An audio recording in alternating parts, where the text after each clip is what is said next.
Hello friends, I hope सब लोग बढ़िया होंगे, ठीक होंगे। इस वीडियो में हम लोग करेंगे कुछ इंपॉर्टेंट क्वेश्चंस बायोलॉजी के। चलो स्टार्ट करते हैं। पहला क्वेश्चन है कि विच of the following reaction is not catalysed by the enzyme of perfect digestive juice. Perfect digestive juice क्या होता है? पेनक्रियाटिक जूस होता है। और इसमें क्या होता है? पेप्सिन नहीं होता है। तो इन सारे ऑप्शन में देखो, जो प्रोटीन पेप्सिन के प्रेजेंस में प्रोटियोजेस एंड पेप्टॉन्स में चेंज जाएगा, तो ये जो है इस डाइजेस्टिव एंजाइम के प्रेजेंस में नहीं होती है। तो ऑप्शन 4 जो है इसका सही आंसर हो जाएगा। नेक्स्ट है, कॉर्टी का अंग स्थित होता है। तो कॉर्टी का अंग जो है वो बेसिलर मेम्ब्रेन में स्थित होता है हमारे। नेक्स्ट क्वेश्चन, मानव में निलयों से फुफ्फुसीय धमनी एवं महाधमनी में रक्त का संचरण निम्न प्रकार से होता है। ये जो है इसमें वेंट्रिकल से पल्मोनरी आर्टरी और अरोटा में जो है ब्लड क्यों जाता है? क्योंकि यहाँ पे जो वेंट्रिकुलर प्रेशर है वो बढ़ जाता है, जिसकी वजह से ब्लड जो है इन पल्मोनरी जो आर्टरी है इसमें और अरोटा में जो है चला जाता है। प्रेशर के इंक्रीज होने की वजह से यहाँ पे हुआ कि increase in the ventricular pressure, और फिर यहाँ पे वॉल्व्स लगे रहते हैं ताकि बैक फ्लो को रोका जा सके। नेक्स्ट है, in which animal pure and impure blood are completely separated. तो इनमें से कौन से एनिमल में जो है सेपरेटेड है? तो इनमें से सिर्फ क्रोकोडाइल जो है उसमें 4 चैम्बर्ड हार्ट है। बाकी में जो है फिश, फ्रॉग और इनमें जो है ऐसा नहीं है। किसी में जो है 3 चैम्बर्ड हार्ट है, किसी में 2.5 है। यहाँ जो क्रोकोडाइल है उसमें पूरा 3 चैम्बर्ड हार्ट है। नहीं सॉरी, 2.5 नहीं, 3.5। क्रोकोडाइल में जो अशुद्ध और जो शुद्ध रक्त है वो पूर्णतया अलग अलग रहते हैं। अगला क्वेश्चन है कि दी गए उदाहरणों में से कितने जंतुओं में पूर्ण दोहरा परिसंचरण पाया जाता है? इसमें से देखो, एक तो घड़ियाल हो गया यानी एलिगेटर हो गया, उसके अलावा जो मगरमच्छ है, क्रोकोडाइल, पक्षी और स्तनधारी। यहाँ पे 4 जनों में क्या है कि पूरा डबल सर्कुलेशन होगा। इसका आंसर हो जाएगा 4। Next, congestion of the lungs is one of the main symptoms इन। ये हमने पढ़ा था अभी हाल ही में, हमने पढ़ा है ब्रीदिंग वाला जो चैप्टर था, तो उसमें बताया था कंजेशन की वजह से क्या होता है, हार्ट फेलियर हो जाता है, यानी हार्ट जो है वो प्रॉपर फंक्शन नहीं कर पाता है, बॉडी ऑर्गन्स को जो है प्रॉपर ब्लड सप्लाई नहीं हो पाती है। उसे हम हार्ट फेलियर कहते हैं। नेक्स्ट है, heart of human doesn't have. तो ह्यूमन के हार्ट में जो है ये नहीं होता, साइनस वेनोसस नहीं होता और कॉर्नस आर्टरियोसिस, ये दोनों नहीं होते। 1, 2 और 3 ये दोनों इसमें नहीं होते हैं। नेक्स्ट है, ग्लूकोज इज एब्जॉर्ब्ड इन। तो ये जो है आज ही हमने पढ़ा था एक्सक्रीशन वाला चैप्टर और एब्जॉर्प्शन वाला, एलिमिनेशन वाला। ग्लूकोज जो है वो कहाँ पे एब्जॉर्ब हो जाता है पूरा? इसका सही आंसर हो जाएगा actively in PCT. Next question है, hippuric acid, creatinine and ketones are added to urine through. तो ये जो है glomerular filtrate and tubular secretion, इन दोनों से जो है ये ऐड होते हैं। तो 2 और 3 दोनों।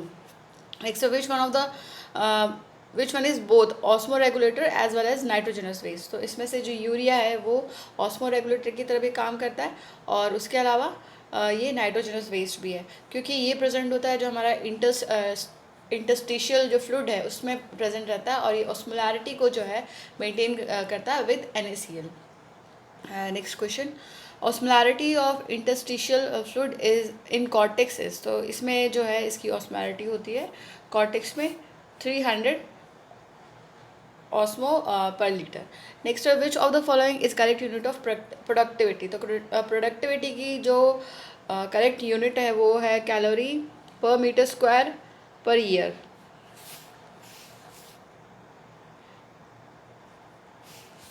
नेक्स्ट है, the process of break down of detritus into smaller particle is called.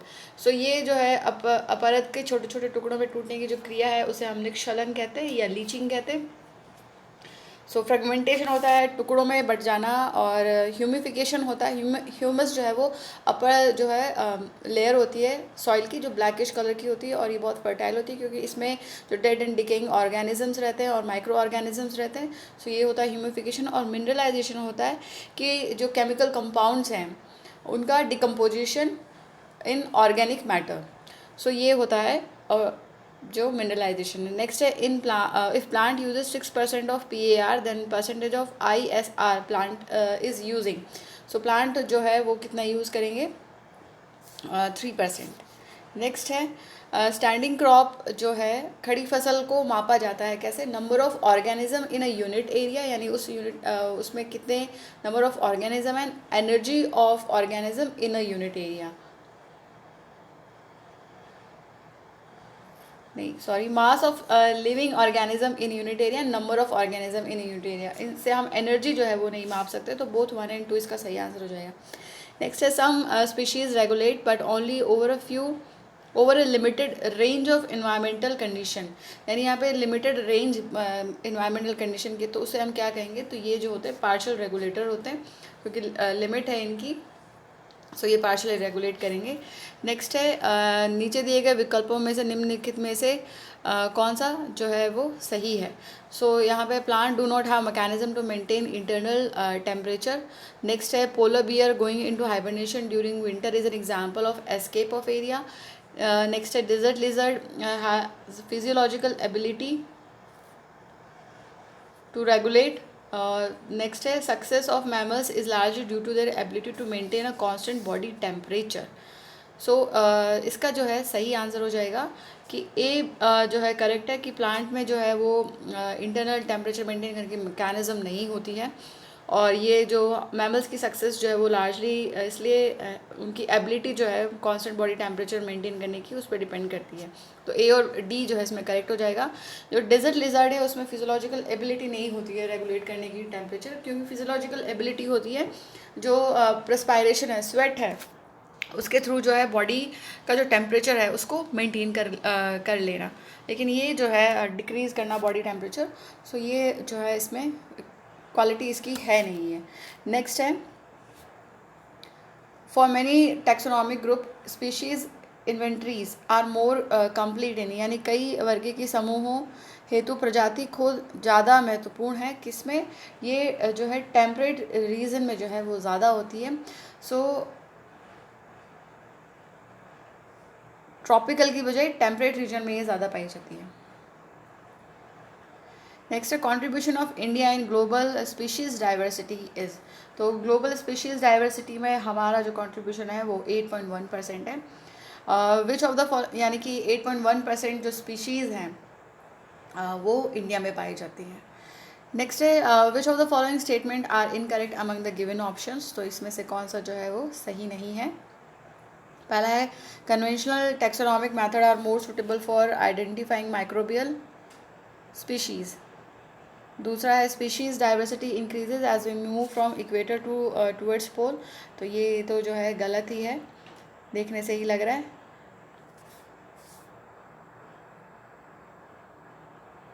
सो पहला वाला जो है इसमें हमको क्या पूछा है, इनकरेक्ट पूछा है, तो पहला भी गलत है और दूसरा भी गलत है, ठीक है। Amphibians appear to be more vulnerable to extinction, ये सही है। ये दोनों ऑप्शन जो है ए और बी गलत हैं, हमको गलत पूछा है। Hotspot are also region of accelerated habitat loss, तो ये भी सही है। तो ए और बी जो है इसमें सही आंसर हो जाएगा फोर्थ वाला। Next question, obligatory relationship between two organism in which both are benefited, यानी दोनों दो जीवों के बीच में अविकल्पी संबंध जिसमें दोनों को लाभ होता हो, तो उसे हम सहकारिता कहते हैं या फिर म्यूचुअलिज्म कहते हैं। Next, which of the following is not an example of sexual deceit. तो सेक्शुअल डिसीट जो है विच एग्जाम्पल ऑफ सेक्शुअल डिसीट पूछा हमने, तो यहाँ पे बी एन ऑर्किड फ्लावर हो जाएगा। तो सेक्शुअल डिसीट क्या होता है, कि ये एक प्रोसेस होता है जिसमें जो पेटल्स है फ्लावर्स की वो बहुत ज़्यादा जो है रिजेम्बलेंस शो करती है to the female of bee in size colour and markings में, यानी एग्जैक्टली जो है वो बी जैसा ही लगता है फ्लावर पेटल्स जो है। तो ये ऑर्किड में जो है ऐसा होता है कि ऑर्किड के जो फ्लावर हैं वो बहुत सारे एनिमल जो इंसेक्ट्स हैं उनसे रिजेंबल करते हैं। नेक्स्ट है एक हमें यहाँ पर डायग्राम दे रखा है और इस पूछा है कि इसका क्या रिलेशन जो रिलेशन शो करता है एनवायरनमेंट के साथ, तो ये रिलेशन जो है इसे हम क्या कहते हैं, तो इसे हम जो है स्व पारिस्थितिकी या फिर ऑट इकोलॉजी कहते हैं। इसमें ऑट इकोलॉजी में क्या होता है कि एक पर्टिकुलर स्पीशीज़ की जो है वो स्टडी की जाती है उसके इन्वायरमेंट से जो है उसके इन्वायरमेंट में, यानी relationship of one species with its environment, ये होती है ऑटो इकोलॉजी। जबकि अगर हम ऑर्गेनिज्म के लेवल पे करें तो वो फिजियोलॉजिकल इकोलॉजी हो जाएगा। और सिन इकोलॉजी होता है जिसमें हम दो ग्रुप्स के बीच में जो है वो करें रिलेशन जो है पता करें between two groups of organisms. और जीन इकोलॉजी में जेनेटिक्स पे बेस्ड है एंड कम्युनिटी में कम्युनिटी वाला आता है। नेक्स्ट है in the given list below how many areas represent the example of secondary succession. तो इसमें से हमें पूछा, देखो पहला तो है कि जलाए या कटाए गए वन, तो यहाँ पे बिल्कुल है सेकेंडरी सक्सेशन वो होता है कि जहाँ पे पहले से ही जो है फौना और फ्लोरा प्रेजेंट हो और उनको हटा कर जो है यानी उनका नाश हो गया और फिर वहाँ पे जो है नई जो है पेड़ पौधे और ये आ गए हों, जानवर वगैरह आ गए हो, तो वो होता है सेकेंडरी सक्सेशन। तो यहाँ पे बर्न एंड कट फॉरेस्ट इसमें होगा बिल्कुल भी, नया ठंडा लावा जो है यहाँ पे नहीं होगा, नग्न चट्टाने यहाँ पे प्राइमरी होता है, खाली छोड़े हुए खेत और बाढ़ से प्रभावित ज़मीन, तो यहाँ जो है 3 में हो जाएगा।